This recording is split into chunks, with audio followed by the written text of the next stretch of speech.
교육하고 길러내는 것을 볼 수가 있었습니다.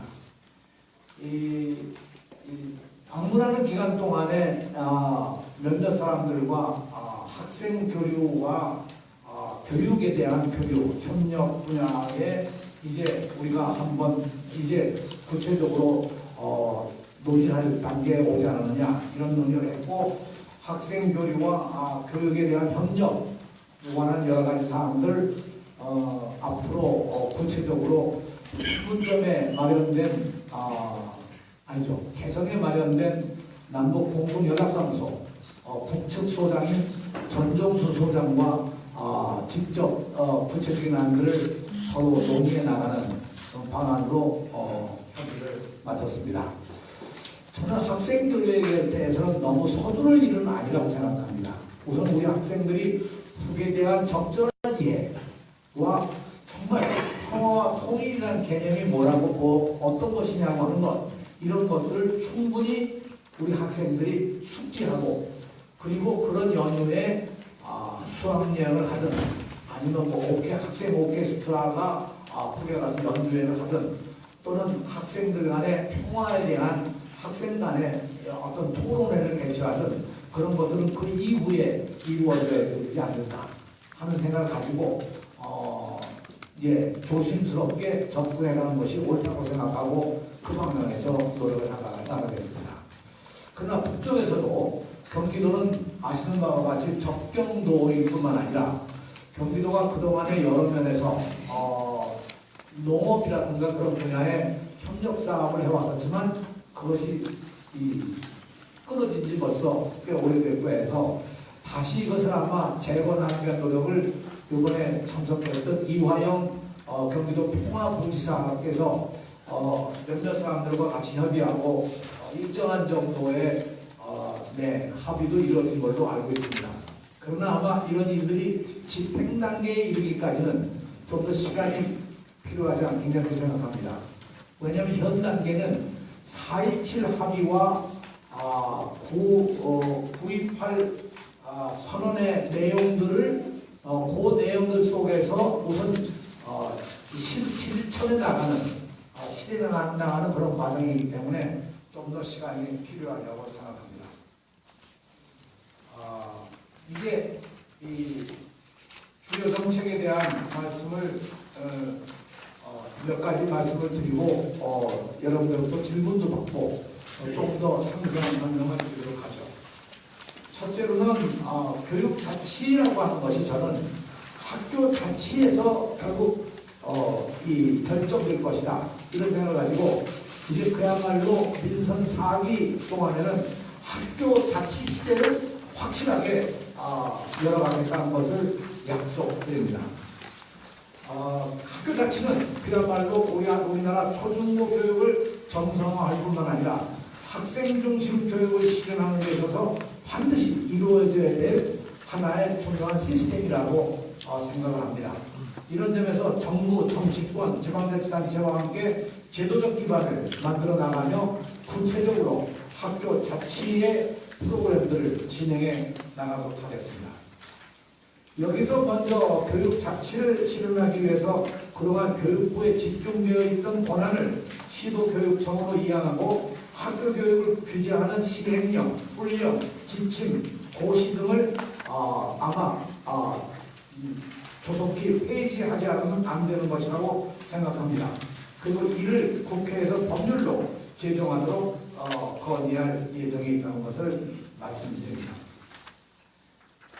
예산 행정에 대해서 교육청과 지방자치단체 간 협업체제를 마련하고 지방의회에서 교육 지원 조례를 정비하여 학생 중심의 교육이 더욱 활발하게 이루어질 수 있도록 협력해 나가도록 하겠습니다.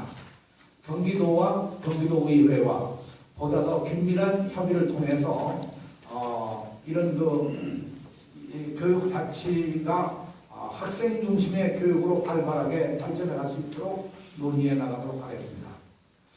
나아가서 학교 자치로 진정한 교육 자치를 완성하기 위해서 학생 자치회, 학부모회, 교직원 대표 등 학교 교육 활동의 기회부터 실행 단계까지 전 과정에 적절한 단위로 의사결정에 참여할 수 있도록 기반을 마련해 나갈 뿐만 아니라 국가사무, 지방사무, 단위학교 사무 권한을 합리적으로 배분함으로써 학교 경영, 자율 경영의 학교 자치 시스템을 구축해 나가도록 하겠습니다. 이것이요, 말은 이렇게 드러나지만 사실상 해방 이후에 이런 노력은 처음입니다. 그래서 굉장히 중요한 의미를 담고 있습니다. 일단 좀 설명할 때 좀 더 부연의 설명을 드리도록 하겠습니다. 그래서 단위 학교에서는 학교 자치와 학교 민주주의가 정말 제대로 설 수 있도록 학생들의 정책 참여 기회를 확대하고 민주시민으로 성장할 수 있도록 학교교육 공동체의 역량을 더욱 강화해 나갈 계획을 가지고 있습니다. 두 번째,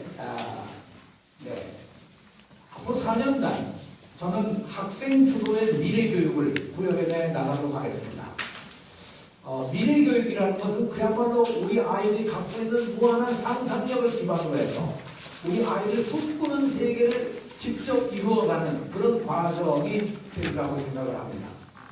경기미래교육기획단으로 구성된 4차 산업혁명 시대에 대한 대비책을 서둘러 계속 마련해 나가도록 하겠습니다. 앞으로의 미래 사회는 그야말로 교실혁명의 시대, 다시 말해 학교 공간이 근본적으로 변화하고, 그리고 교실도 이제까지 학급 교실로 되어 있던 것이 학급 중심의 교실이 아니라 기능적, 전문적, 학습 중심의 교실로 개편이 되어야 되지 않겠느냐, 이런 생각을 합니다. 미래교육연구보고서, 경기교육 2030 보고서를 통해서 미래교육의 청사진을 앞으로 제시해 나갈 계획으로 있고요. 미래교육 연구보고서는 10월 중에, 경기교육 2030 보고서는 12월 중에 공식적으로 발표하겠고, 발표할 때는 여러분들을 모시고 다시 한번 상세한 설명을 드리도록 하겠습니다. 학생 주도의 교육과정 혁신. 이것은 사실 꿈 같은 얘기죠. 이제까지 교육과정이라고 하는 것은 국가 정한 교육과정을 학교에서 국가가 정한 진도에 따라서 집행 나가는 것이 학교 교육이었는데, 학생 주도의 교육과정으로 바꾼다고 하는 것은 일대 혁신입니다. 이것은 사실상 아직 그렇게 시작할 단계는 아닙니다만, 저는 저희 재임 4년 동안에 일정한 정도의 성과를 낼 수 있도록 최대한 노력을 할 텐데요. 여기에는 학생 학습 선택권을 확대하고, 다시 말하면 학생들 선택권 모델이나 이런 학점제라는 걸 확대하고, 교육과정 학생 주도하는 교육과정 운영을 확산하고, 사고력 신장, 상상력 신장을 위한 독서 토론 교육과정에 주력하도록 하겠습니다. 이를 위해서 여러분 말씀드린 바와 같이 사서가 배치되어 있지 않은 학교에 사서를 배치하기 위한 사서 정원 증원을 요청을 하고, 정원이 되지 않으면 기간제 교사로라도 모든 학교에 사서를 배치해서 4차 산업혁명을 대비한 독서교육을 강화해 나가도록 하겠습니다. 이와 함께 꿈의 학교 3,000개, 꿈의 대학 2,000개 강좌도 확대 운영해서 우리 학생들이 보다 더 자신들의 꿈을 만들어갈 수 있도록 기반을 만들어 가겠습니다. 세 번째, 혁신교육 3.0 시대를 열어가도록 하겠습니다. 이 혁신교육 3.0 시대라고 하는 것은 여러 측면의 의미가 있습니다만, 혁신교육의 발전을 위해서 이제까지 단위 학교에서 혁신 학교를 만들어가는 것을 각 지역별로 학교와 그 지역사회, 지자체가 협력해서 그 지역사회에 적절한 혁신교육의 생태계를 만들어가고, 그 생태계를 통해서 그 지역사회에 있는 모든 학교가 함께 혁신교육을 만들어가도록 하자. 이것이 주된 의미입니다. 이것은 이제까지 그런 혁신교육하면 경기도교육청이 중심이 돼서 각 학교가 만들어갔다면, 앞으로는 각 시 단위로 31개 시 단위로 시의 지방자치단체, 각 교육 전문가, 지역사회의 여러 이 지도자들 이런 분들과 학교가 함께 모여서 어떻게 이 지역의 혁신교육을 만들어가느냐 하는 논의부터 함께 함으로써 혁신교육의 기반을 지역사회로 확대해 나간다는 것이죠. 아마 이러한 방안은요, 우리 국내에서뿐만 아니라 세계적으로도 일찍이 이런 방향으로 진행된 적이 없을 것으로 저는 알고 있습니다. 그래서 혁신교육지구가 현재 16개 시군에 있는데 18년 말까지 가능하면 늘릴 수 있는 늘리고 우리가 제2기 중에 31개 시군을 다 혁신교육지구로 해서 각 시마다 특색 있는 혁신교육의 이 내용과 방법들을 개발해 나갈 수 있도록 그렇게 노력하려고 합니다. 네 번째, 통일교육, 새로운 평화와 새로운 미래를 위한 통일교육을 확대해 나가도록 하겠습니다. 정말 새로운 평화의 시대, 새로운 미래가 우리 앞에 열리고 있습니다. 제가 북에 가서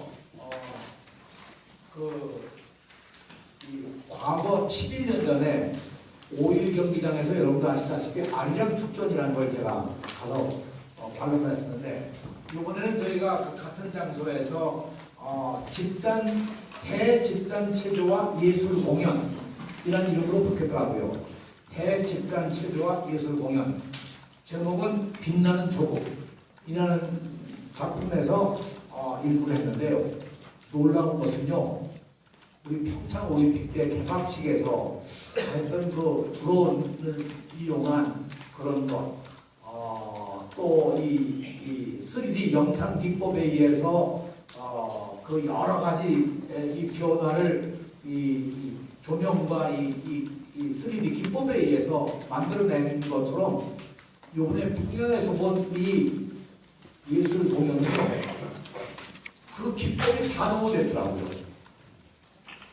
아무튼 드론을 이용한 이 하늘에 이 글자를 새겨서 돌아가게 한다든가, 드론을 통해서 만드는 비둘기가 뭐 한 바퀴 돈다든가 그런 것부터 시작해서 이 바닥을 전부 뭐 여러 가지 빛깔로 색깔로 해서 그 변화를 가져오는 3D 기법에 의한 이 변화 굉장히 그 발전적으로 했는데 정말 놀라웠습니다.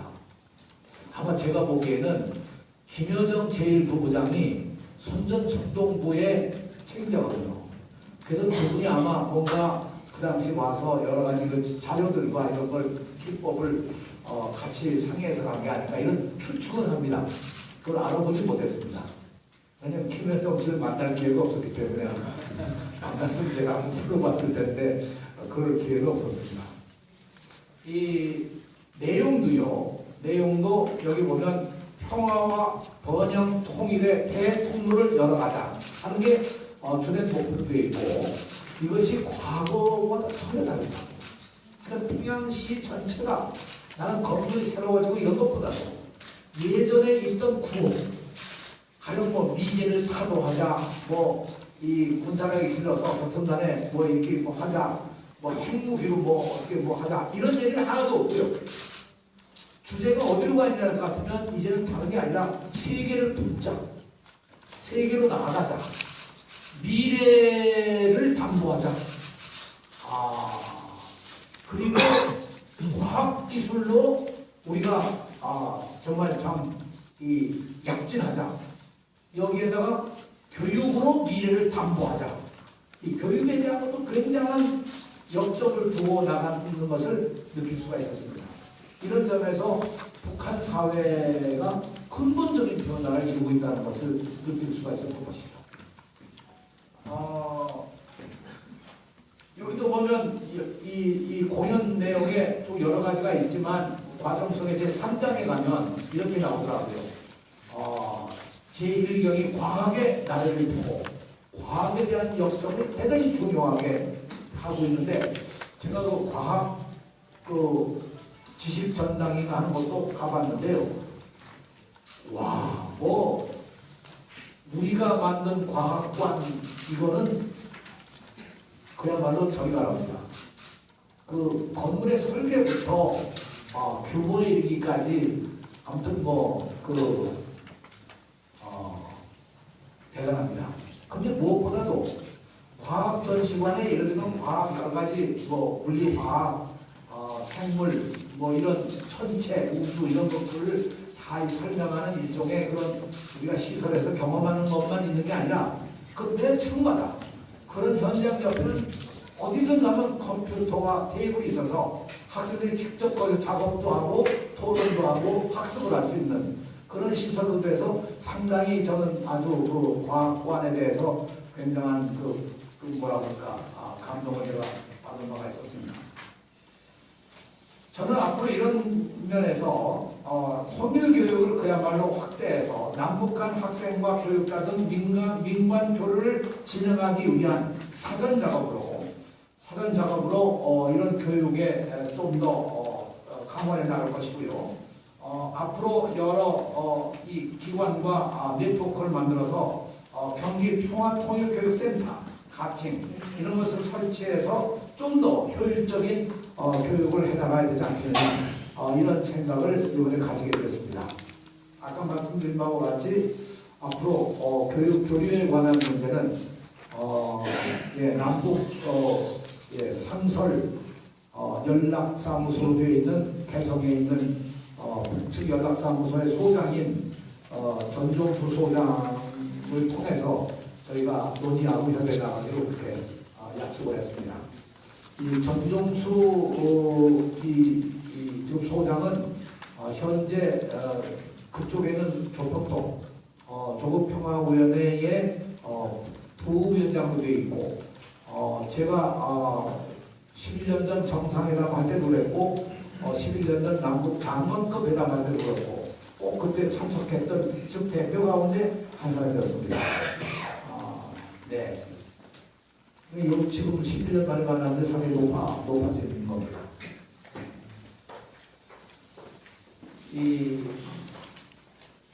여기 오쪽에 보면 우리 친절하게 몇 가지 얘기한 것처럼 대기교육을 이해교육으로, 안보교육을 평화교육으로, 지식중심교육을 학생들의 토론교육으로 만들어서 가해가겠다 하는 거에 덧붙여서 저는 현장 체험학습을 좀 더 강화해 나갔으면 좋겠다고 생각합니다. 다섯 번째, 현장 중심으로 교육행정을 혁신하겠습니다.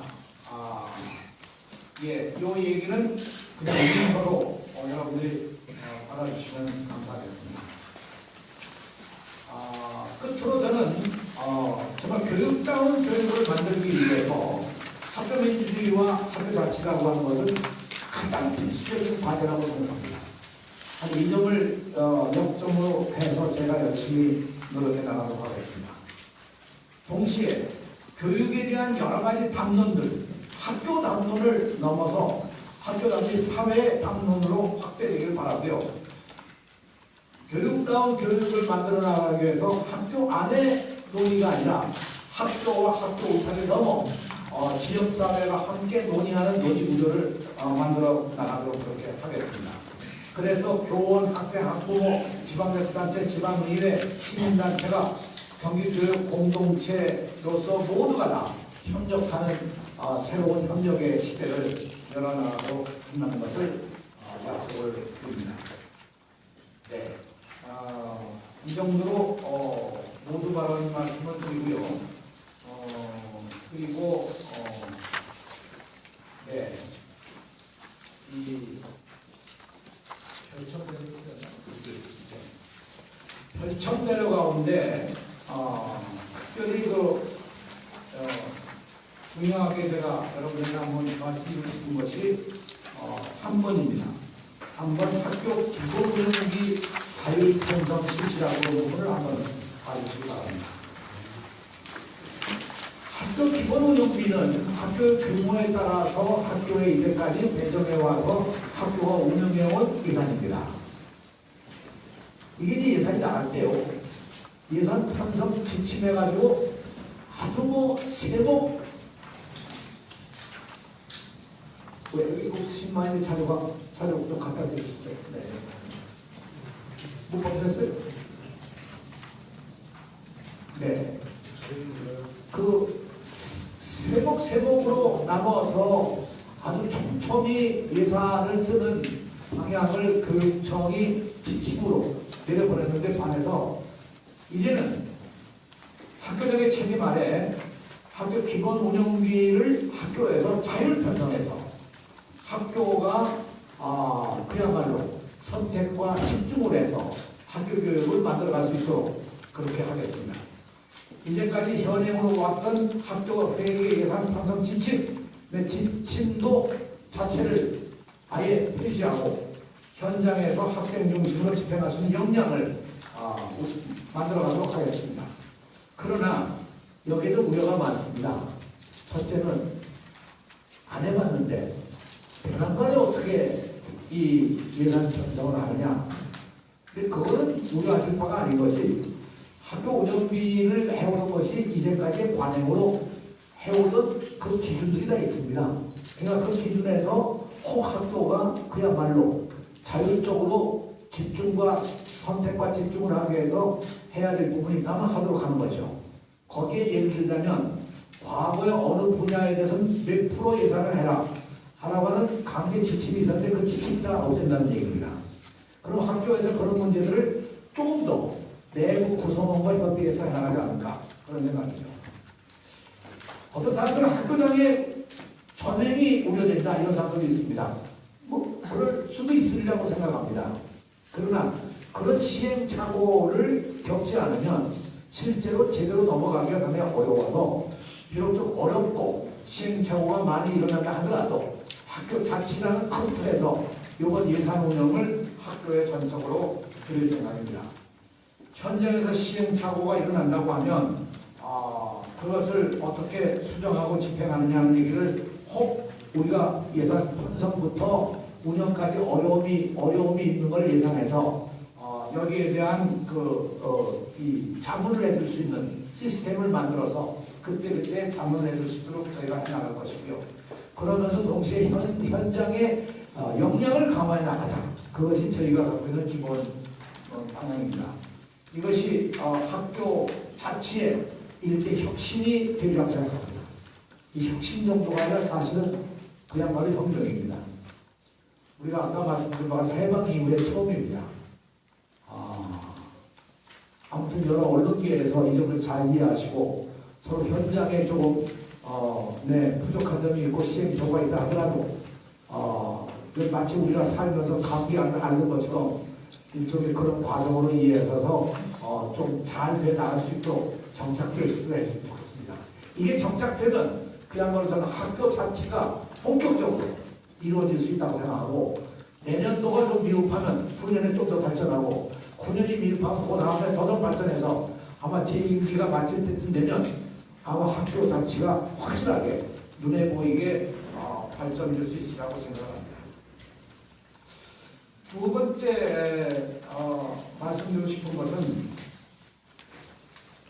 이 학생부 부당 기록에 대한 문제가 나오고 여기에 대한 것이 국회의원들의 국정감사 자료에도 나와 있는 게 있어서요. 이런 문제들을 보다 더 체계 있게 저희들이 잘 정리를 해서 이 학생부에 대한 잘못된 일이 일어나지 않도록 최대한 노력을 하겠습니다. 그러나 저는 근본적으로 학생부를 신뢰할 수 있도록 만드는 방법이 뭐겠느냐 하는 거에 여러 가지 내용이 있겠지만 이건 앞으로 좀 더 깊이 있는 연구를 해서 저희가 적당한 시기에 발표해 보도록 하겠습니다. 학생부가 갖고 있는 근본적인 문제점들이 몇 가지가 있습니다. 두 번째 말씀드리고 싶은 것은 하남, 광주, 수원, 동탄에 있는 과밀학급 해소와 예방을 위한 여러 가지 사업들이 있고 민원들이 많아서 오늘 여기에 아주 확실하게 자료를 좀 만들어서 드렸습니다. 아시는 바와 같이 2016년까지만 해도 교육부 중앙투자심사 적정 승인 비율이 29%였습니다. 정말 아주 교육부하고 그 이후에 싸워서 2017년도에 64%, 금년에는 73%까지 지속적으로 상승해 온 것은 다행이지만, 그러나 나머지 27%의 경우도 저희들이 최대한 빠른 기간 내에 중투위를 통과해서 학교 공급에 차질이 없도록 최대의 노력을 다 해나가도록 하겠습니다. 네. 지역별로 되어 있는 건 그냥 자료로 한번 읽어주시면 감사하겠고요. 그 다음에 평택의 고교 통준화에 대한 문제가 끊임없이 나와서 평택 지역 고교 통준화는 저희들이 적극적으로 검토하고 해야 할 텐데요. 문제는 평준화를 하기 위해서 평택과 같이 이렇게 지역이 넓은 지역, 또 몇 개의 시가 통합된 지역, 이런 지역의 경우는 교육 격차가 많아서 그 학교 간의 교육 격차를 어떻게 해소해 나가느냐는 것도 평준화와 함께 해결해야 될 과제라고 생각을 합니다. 특목고에 대한 문제는 여기 공정하고 객관적인 운영평가를 통해서 외고, 국제고, 자사고를 단계적으로 일반고로 전환 추진하겠다 하는 말씀을 드렸는데, 사실 이번에 그 국회 김혜영 의원이 여러 분야의 이 자료를 모아서 2014년부터 2018년까지의 특히 외국어 고등학교의 문제점을 지적했는데, 여기 경기도의 경우에만 우리가 살펴보면 이렇게 나와 있습니다.